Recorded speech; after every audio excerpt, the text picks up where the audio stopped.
నా పట్ల అంతటి అక్కసుగా ఆ భాషని వాడడం అనేది ఒక యాంకర్కి ఏం అవసరం అని, ఒక యాంకరే ఆ రకంగా ఏ రకంగా స్పందిస్తారనేది, అట్లా ఆవేశానికి ఎందుకు గురి అవుతారని. నేనున్న స్థానం మీ అతిథిని కదా, అతిథి పట్ల ఈ రకంగా వ్యవహరించడం అనేది దుర్మార్గం కదా. చట్టసభలో కొంతమంది లక్షలాది మంది ప్రజల యొక్క ప్రతినిధుల ద్వారా ఎన్నిక కాబడిన నా స్థాయిని కూడా ఈ రకంగా దిగజార్చడం సరి అయిందేనా అనే దానిపైన మనసు వికలమై బాధపడుతున్న సందర్భంలో యావత్ తెలంగాణ ప్రజలు, యావత్ ప్రపంచంలో ఉన్న తెలంగాణ బిడ్డలు స్పందించిన తీరుకు నేను కృతజ్ఞత తెలియజేస్తున్నా.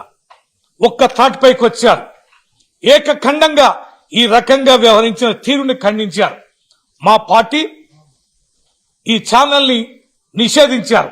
మా పార్టీ కార్యక్రమాల్లో ఎక్కడ పాల్గొనడానికి అవకాశం లేదని మా పార్టీ అధ్యక్షుడు కేసీఆర్ గారికి, వర్కింగ్ ప్రెసిడెంట్ కేటీఆర్ గారికి, యావత్ మా పార్టీ నాయకత్వానికి నేను కృతజ్ఞత తెలియజేస్తున్నా.